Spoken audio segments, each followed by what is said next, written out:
New York City.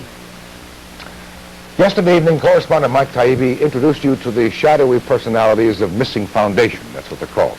This evening, Taibbi explores the group's alleged involvement in the Tompkins Square confrontation this past summer.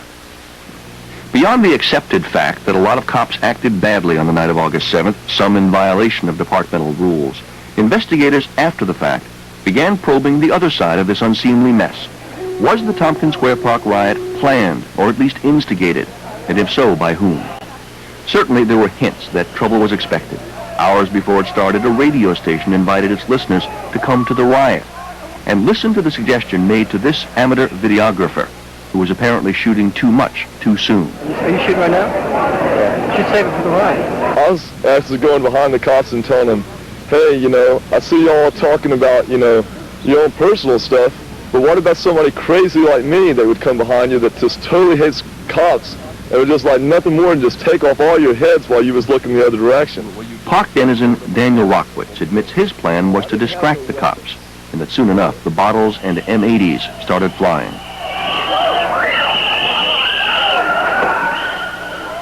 And Aaron Kays, a 60s era agitator, took a moment away from a marijuana smoke-in a few weeks ago to concede there were those who planned to take action.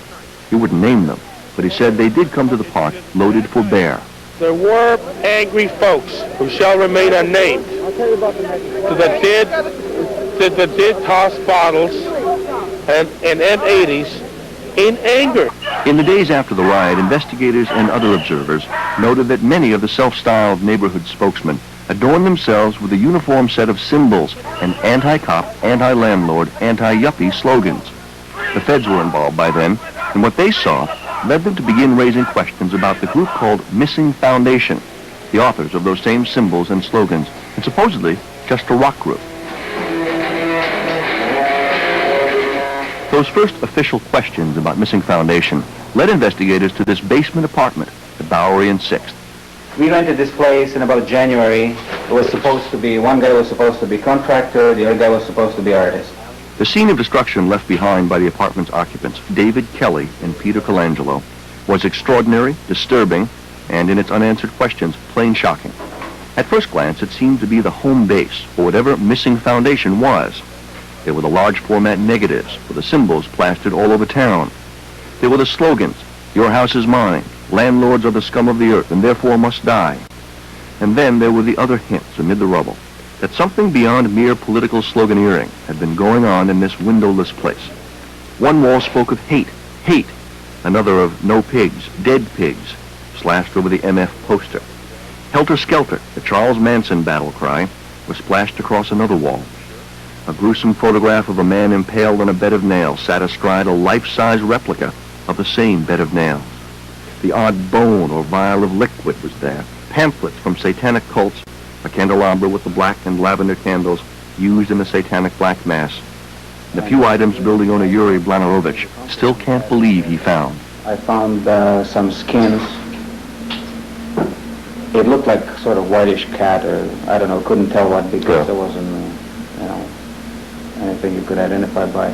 And there was also a glass jar with something which looks sort of like a guts to me. Guts, blood. Yeah.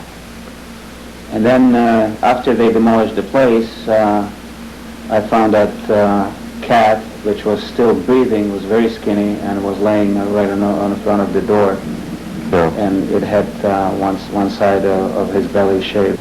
And two highly placed police sources told us that something else was found amid the rubble of the basement flat occupied by Peter Colangelo and David Kelly, several undeveloped rolls of film. When the film was later developed, the police and then the FBI were surprised to find there were photographs taken months before the Tompkins Square Park riot. Photographs of individual cops, their collar insignia, in some cases their families as well. Some of the cops were from the 9th Precinct. We didn't know it at the time, but the David and Peter from the basement apartment at Bowery and East 6th were David Kelly, who smashes the metal, and Peter Colangelo, who wails the lyrics. David and Peter from the combat rock group Missing Foundation. Yuri Blanerovich confirmed it. Those were the tenants who smashed his basement before disappearing, owing 3 months' rent. And one of Yuri's employees confirmed that he'd told the FBI that he saw Peter and his friends doing their act for Missing Foundation, but on the streets, when the riot was about to start on August 7th. i butelkami rzucali w samochody. They were coming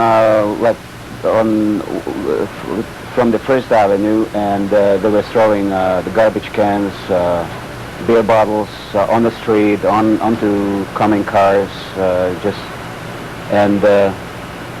I później na Second Avenue podpalili ten... and they set the fire to the garbage on a corner of First Avenue, to 8th ulica? 8th ulica. 8th Street. The FBI's Joint Terrorist Task Force spent 3 months looking into all of the evidence, including the photographs found in that basement apartment on East 6th Street. But the feds found no interstate link. And so now the entire investigation has fallen back to the New York Police Department. One highly placed police source told us that investigation won't go anywhere. Mike Taibbi, Channel 2 News. Even if the official investigations into Missing Foundation are expected to go nowhere, the group's presence and influence on the Lower East Side are not over. Taibbi will explore them tomorrow evening on Channel 2 News at 6 and 11.